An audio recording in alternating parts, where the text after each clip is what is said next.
I saw a couple of unidentified black males run that way. Welcome back to Fog Entertainment. It's probably the most bizarrest episode title I've ever seen. But everybody in this episode used unidentified black males as the scapegoat. Kind of sounds like a quote you'd hear Clay Morrow saying. Yeah, it's the American way. Tony B used it. Tony used it. Feto used it. Then Feto did something even worse. It was a crazy episode for Feto Spatafor. Unidentified gay boy. Yeah, well, you couldn't miss him. He's pretty much identified, but Tony B, he's limping around. Tony's like, what happened? He's like, a couple of black guys jumped me. So that is the first black guy reference of the episode. But Tony then learns from Johnny Sack that Joey's killer walked away with a limp, which then precedes Tony to have a panic attack on the golf course. Yeah, Tony realises that Tony B may have just, uninadvertently fucked everything up here.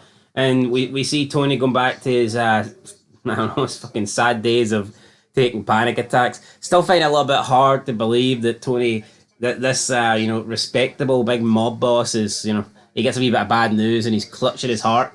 See, I thought Johnny Sack would have picked up on this at the funeral. He's like, well, why did you have a panic attack as soon as I said he walked away with a limp? And look, your cousin's got a limp. Tony's arse would have collapsed in the back of that car. Johnny Sack's a smart guy. He thought he would have clipped on here, but I think the Tony panic attacks... Has he maybe clicked on and he's just not refilling it? Potentially, but I think the Tony panic attacks have ran their course. I think by this stage of the game, it's like, have one final one or don't have any at all. Would you agree? I just don't really see what they're doing anymore. I think we've seen enough. And then Johnny Sack tried to blame it on climate change. Fucking reel it in, Johnny. That sort of talk. But yeah, Tony confronts Tony B, berates him. He's like, where do you get the balls? Where do you get the balls? Tony B's like, and he's like, all right, you know what? What do you mean balls? I got 156 IQ. yeah, 158 IQ is pretty impressive. But then Tony's like, you've got that look in your eye like you still blame me for that night. Tony B's like, that's just you. But Tony hated that. Tony wants him to admit it. But he doesn't. And then he's like, you know what? Tony B's like, you're going to keep bringing that shit up. Yeah, but obviously playing the higher IQ there. Tony B's playing chess and Tony's playing fucking checkers. I don't think Tony's got the pieces to play checkers. Tony's not even on the board. But I'm aboard. He gives him control of an illegal casino on Bloomfield Avenue. Chrissy is pissed by this, and I tell you what, Chrissy has been absent, I feel like, for the last bunch of episodes. See, that's what I really don't like about The Sopranos, because, like, Christopher, one of my favourite characters, people just do go missing, really, without any sort of explanation. Yeah. I've never really seen that. In most TV shows, but the big characters always have something going on. In The Sopranos, that doesn't seem to be... And talking about big characters having something going on, what's Silvio got going on? You say every episode, though. No, but seriously, what's his story arc? Where's this? I feel like with Paulie, you had arcs. I feel like with Sal, you had arcs. With maybe Chris. Maybe they're still to come. Hold on, he's a fucking... Consolari. Yeah, and we're like 5.5 episodes in? 5.5 seasons? Oh, 5 seasons? Yeah, I think the problem is The Sopranos. Like, Christopher gets these episodes that's pretty much dedicated to him, and then, like, he'll go missing. There's no in between. But it's look, like Silvio has not got any sort... Silvio just seems to be there so Tony can fend with somebody. Yeah. What Silvio... I couldn't recall, like, even in one really episode where Silvio kind of had his own storyline or his own purpose. No, I agree. Silvio's just kind of there for Tony. Yep. We then have a meal between Finn, DiTrulio, Meadow, Tony. I think AJ was there as well. Finn excuses himself. He pays for it. Tony, which is nice considering he's not got much money. Yep. But Tony didn't think it was nice. We're going to put this up for a poll, but let's talk about it here. I can definitely see both sides, right? I can't. I think Tony's just been an absolute dick. No, it's definitely that culture, though. Like, should he not know? Like, but then... That's the lie, though. But wait. Meadow should tell Finn that, here, see Tony, my pops, top man.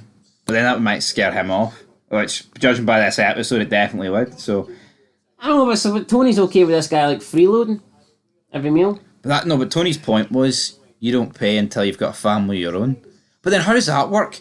Say Finn marries Meadow, has, like, 4 kids, but Tony comes along for a dinner. Does Finn have to pay, or does Tony have to pay? Christopher doesn't have a family. He still has to... Yeah, but he's not... But I think because Finn's not affiliated. He's not a made guy. He's not a... Like, if Tony pays all the... Yeah, but can you see why this makes Tony look weak? Like, yeah, but again, I mean, you can, but that's just like an ego thing. I mean, if Tony pays if Tony pays like 9 times, and Finn pays the 10th, can Tony not see, oh, hold on here, he probably just wants to pay his way. Maybe he doesn't want to take advantage of me. Maybe he feels bad as a man. I think it's because it's Tony's kids, but let's say I know, but I could have seen it more if Tony was at... I don't know why Finn would be sitting there when Tony's out with the crew, but I could have seen it more if that was the case. I mean, it was like Tony out with his kids. It's not even like there was the rest of the family weren't there. Carmela wasn't there. Who was he... Other than his kids, I mean, who was really there to make him look bad? Yeah, I don't know, but Tony took it bad for sure. Look at Tony's crew. Say this was Christopher, Polly, Silvio. Give Silvio it, right? Say I know. Say that's their kids, even though some of them don't have kids, and it's the boyfriend of their daughter. Probably be like fucking brilliant. That's it. Chris probably wouldn't care, and I don't really know too much about Silvio. What would he do? Tony's the only guy. Well, Silvio's a character that we fucking don't know nothing about because he's never there. I do get both sides here, right? Because it's the mob. Tony's top man. It does look a bit disrespectful, and you could tell as soon as it got in, Meadow's face dropped, like, oh fuck. It wasn't like Tony just acted out of nowhere. Like, they knew shit was going to go down. Apart from AJ, he's on cloud 9. But then he pats him on the back. Doesn't really say I'm sorry. And then they walk off. Yeah, but did he have to have the outburst? Could he not see at the time? Could he not just like pulled out the fucking money and say, here, sorry, I've got this, Finn? Nah, Finn already paid for it though. Yes, but then could he not give it to him? Yeah, that's what I'm saying. Could he not just calmly took the money out, like the way he did, but instead of like fucking throwing it down and going into meltdown mode? True. Why couldn't he just calmly take his money and go, no, Finn, here, I'm paying for this? Appreciate the offer, but no. We'll have to wait and see. Anyway, there is a funeral going on for Joey Peeps. His headstone says Peeps. Tony's not happy. Johnny Sack's not happy. It was his nickname. I think it's maybe the first funeral we've seen in Sopranos. Not even the first funeral this fucking episode. But yeah, Johnny Sack's not happy. Confronts Tony. He's like, the gall in that man.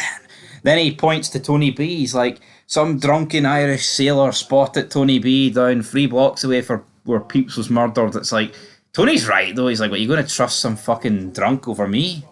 Even though Tony does lie to him here, Johnny's like, yeah, there's going to be repercussions if I find out you're lying. And what do you think they'll be?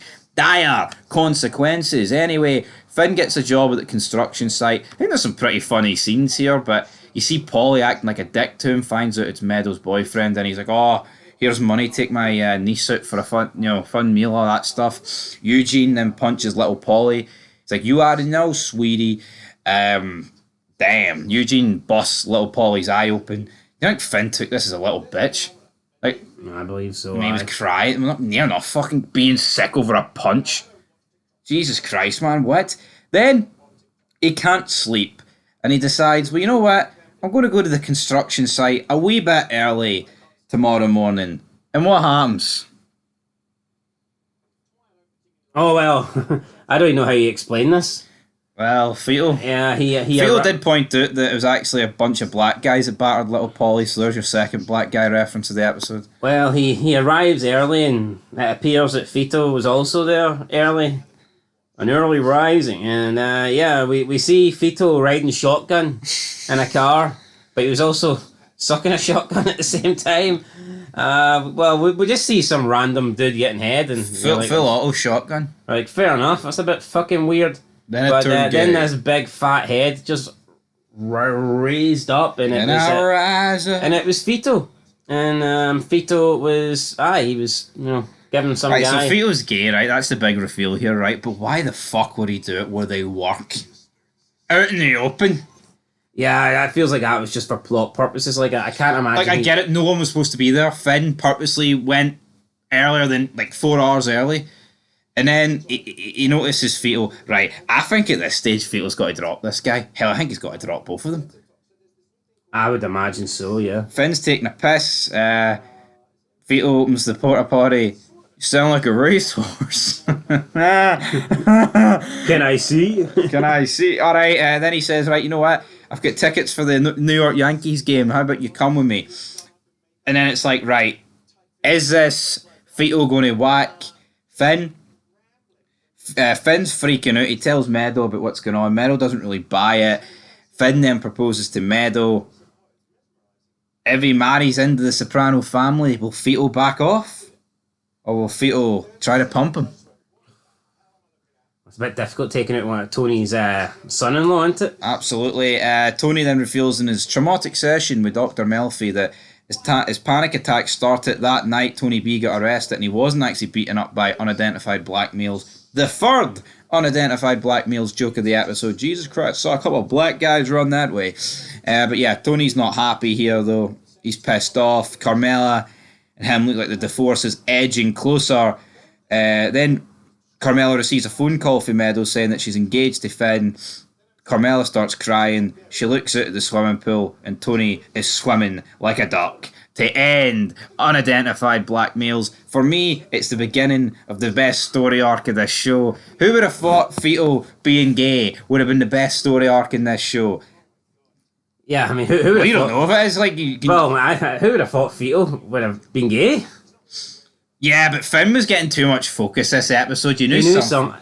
Yeah, I know, but you wouldn't have expected that. I thought maybe him to be gay. I thought he would have maybe witnessed a murder or something like that, or I don't know. Would you rather than witness the murder, or is this more intriguing? Oh, I think it's more funny, like having Big Fito be gay, and is Big Fito going to put a hit out on him? I think he may. Like, I think that has to be Fito's game plan.